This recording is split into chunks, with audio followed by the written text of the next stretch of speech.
Kamera standby rolling action.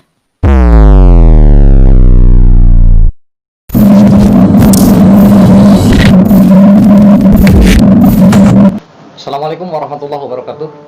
Sahabat channel Dani Production dan Juara Media TV. Sore ini saya berada di ruangan Kabid Sarana Prasarana. Sedikit ingin bincang-bincang mempertanyakan maraknya dugaan di masyarakat bahwa adanya kelangkaan pupuk bersubsidi di wilayah Kabupaten Pandeglang, Provinsi Banten. Seperti apa yang telah dan sudah dilakukan oleh Dinas Pertanian Kabupaten Pandeglang. Saya sedikit akan bertanya dengan Kabid Sarana Prasarana. Bisa diperkenalkan dengan sahabat channel Dani Production dan Juara Media TV, Pak Kabid. Ya, Assalamualaikum warahmatullahi wabarakatuh. Saya di sini mewakili Pak Kadis, kebetulan karena beliau lagi ada tugas keluar. Perkenalkan, nama saya Uun Junandar, jabatan di Dinas Pertanian sebagai Kepala Bidang Prasarana dan Sarana Pertanian Kabupaten Pandeglang. Salam perkenalan dari kami, terima kasih. Oke, sahabat channel Dani Production, Pak Kabid, saya akan sedikit bertanya nih. Kita jangan terlalu tegang, nyantai aja, biar itu menjawab tantangan masyarakat, khususnya para petani di wilayah Kabupaten Pandeglang. Seperti apa kinerja upaya yang dilakukan oleh Dinas Pertanian terkait dengan soal adanya informasi kelangkaan pupuk, benar apa tidak? Seperti apa yang dilakukan oleh Dinas Pertanian? Bisa disampaikan Pak Kabid? Ya, terima kasih Kang Denny. Jadi perlu kami sampaikan pada masyarakat Pandeglang, khususnya para petani di Kabupaten Pandeglang, bahwa kondisi aktual sekarang secara global ketersediaan pupuk di Kabupaten Pandeglang secara global, artinya seluruh Kabupaten Pandeglang itu masih plus. Artinya tidak ada kelangkaan secara global. Hanya saja karena sistemnya sekarang berbeda dengan tahun-tahun sebelumnya. Nah, mungkin ada beberapa kecamatan yang selama ini, yang akhir tahun ini mengalami sedikit masalah dengan kurangnya pupuk beredar di beberapa kecamatan. Nah, kenapa ada beberapa kecamatan yang di akhir tahun ini itu terjadi kekurangan atau terjadi salurnya itu kurang? Yang pertama perlu kami sampaikan bahwa kondisi ini tidak lepas dari pengurangan kuota secara nasional.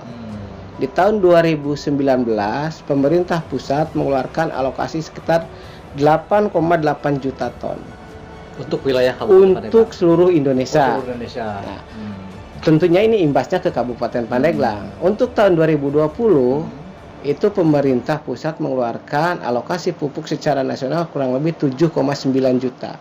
Di sini sudah terlihat ada pengurangan dari 8,8 juta ton menjadi 7,9 juta ton. Nah, ini juga berimbas terhadap Kabupaten Pandeglang, di mana kita mendapat hasil alokasi yang diberikan oleh provinsi. Karena dari pusat alokasi itu turunnya ke provinsi. Di provinsi di breakdown menjadi alokasi dari tiap-tiap kabupaten. Nah, imbasnya di Kabupaten Pandeglang salah satunya adalah pupuk subsidi SP36. Tahun 2019 kita punya alokasi pupuk subsidi SP36 itu sekitar 7.000 ton. Nah, untuk tahun 2020 kita hanya mendapatkan alokasi itu sekitar 2.000 tonan. Hanya saja kami berupaya karena kebutuhan khususnya pupuk SP36 ini banyak diminati atau banyak dibutuhkan oleh para petani sesuai dengan RDKK yang telah mereka susun. Kita membuat surat terhadap, ini awal-awal sebelum akhir tahun ini. Di awal-awal tahun kita sudah membuat surat kepada provinsi, sampai akhirnya di terakhir kita juga bikin surat untuk menambah kuota Dari angka 2000 itu kita dapat alokasi tambahan lagi sebesar di akhirnya itu menjadi 4000 ton. Untuk Kabupaten Kabupaten Pandeglang. Pandeglang. Terakhir nih kemarin kita dapat alokasi upaya-upaya di akhir tahun ini. Nah, apa saja langkah-langkah yang sudah kita lakukan? Yang pertama, kita sudah merealokasi. Artinya merealokasi ini karena mealokasi tiap-tiap alokasi di tiap-tiap kecamatan. Karena dalam perjalanan dengan dikuranginya kuota atau alokasi tiap kabupaten itu otomatis ada yang kecamatannya sudah terserap habis, ada yang masih banyak. Nah, di sini kita menggunakan surat keputusan melalui kepala dinas menggunakan SK relokasi tersebut, sehingga kecamatan-kecamatan yang masih atau yang kurang alokasinya bisa ditambah dari kecamatan yang lain. Nah, ada informasi, saya dapat informasi dari beberapa masyarakat bahwa saat ini para petani di wilayah Kabupaten Pandeglang Selatan sedang melakukan masa penanaman ya. Ya, betul. Masa penanaman, tapi mereka langka mendapatkan pupuk untuk bersubsidi. Benar apa tidak sih itu? Ya, jadi gini.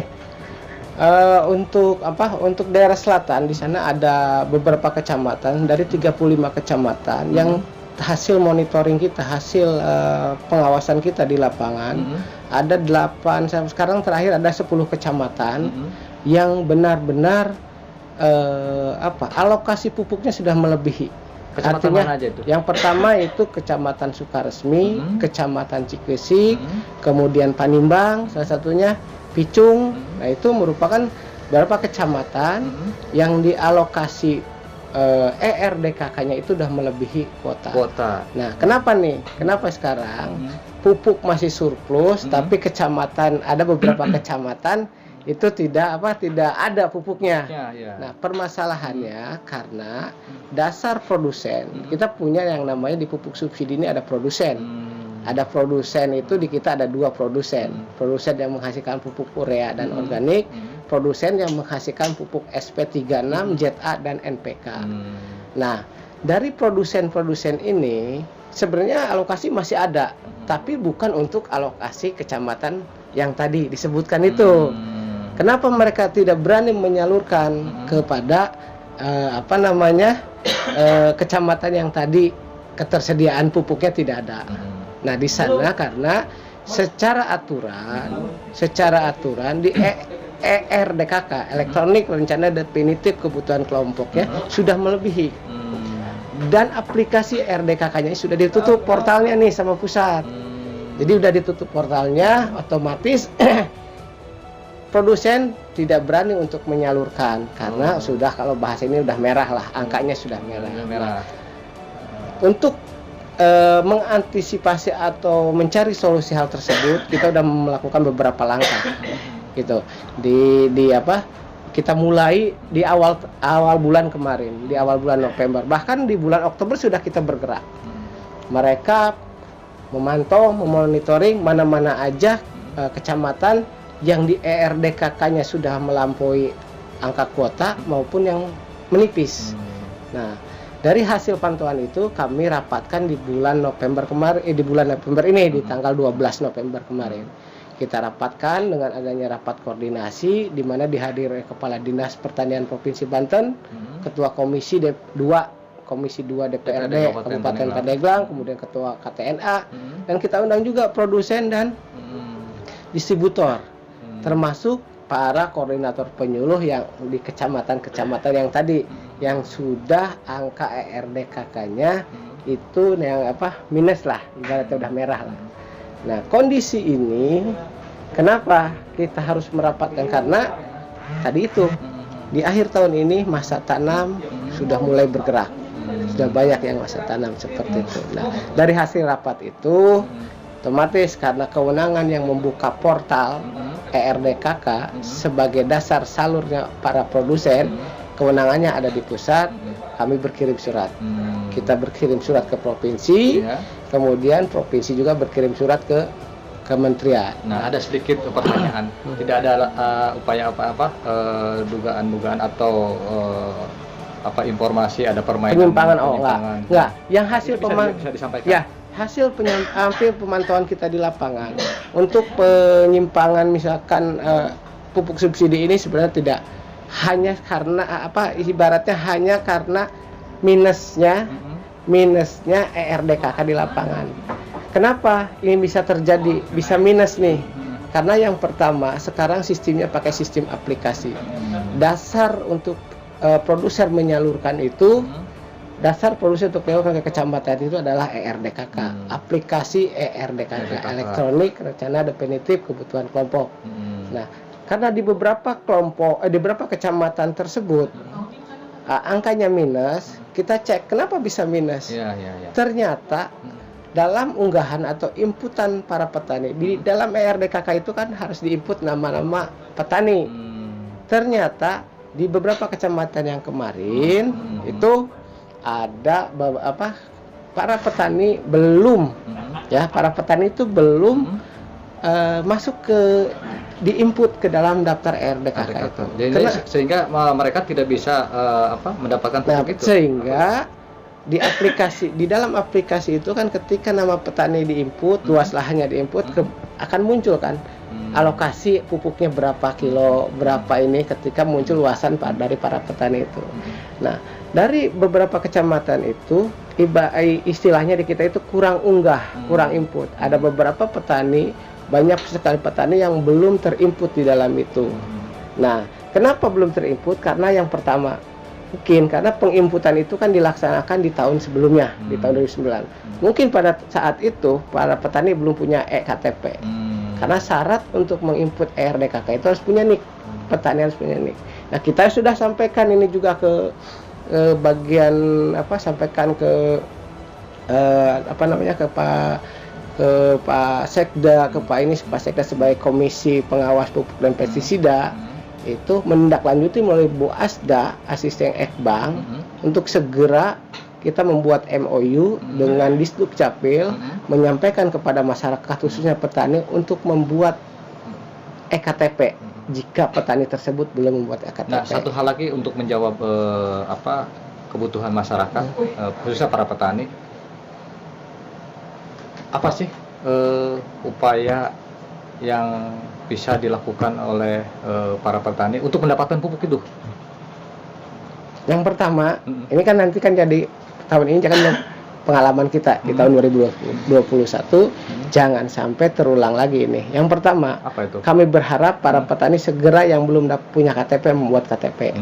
Hubungi kepala desanya, hubungi ke kecamatan membuat KTP. Kemudian bergabung dengan kelompok tani. Jika para petani yang ada di kecamatan, di desa, di kampung belum bergabung dengan kelompok tani, bergabung. Karena nanti ke depan yang diinput dalam ERDKK adalah anggota. Bukan ke depannya. Selama ini yang diinput dalam ERDKK adalah anggota kelompok tani. Nah, sekarang harus punya eKTP. Karena eKTP ada NIK-nya. NIK itu adalah sebagai dasar untuk menginput ke dalam ERDKK. Jadi permasalahan sebenarnya bukan karena ada di lapangan sebagai penyimpangan atau apa. Yang hasil monitoring kita adalah karena habisnya kuota di dalam ERDKK. Nah, yang bisa membuka aplikasi portal ERDKK adalah kementerian. Alhamdulillah dari surat hasil koordinasi kita, rapat koordinasi kita membuat surat pada tanggal 13, kemudian direspon oleh kementerian pada tanggal 19 melakukan pertemuan antara BPK, Inspektorat Jenderal, kemudian dari Direktur Pupuk di Kementerian dan produsen diundang, itu mereka akan segera membuka portal dengan syarat-syarat yang sekarang lagi dilaksanakan oleh kita. Itu syarat-syarat tertentu untuk membuka portal itu bisa dibuka oleh kementerian dengan syarat-syarat. Nah, hari ini, besok syarat-syarat itu sudah selesai kita laksanakan, akan kita kirim ke pusat melalui provinsi. Semoga aja dalam waktu dekat ini portal bisa dibuka, kemudian salur bisa dilaksanakan oleh setiap kecamatan. Walaupun portal belum dibuka, kita akan berkirim surat juga kepada produsen. Surat itu jadikan jaminan bahwa portal akan dibuka dan ini tetap berjalan. Artinya produsen tetap menyalurkan dengan catatan syarat-syarat untuk membuka portal itu dan input ERDKK bisa dilaksanakan dijadikan jaminan gitu.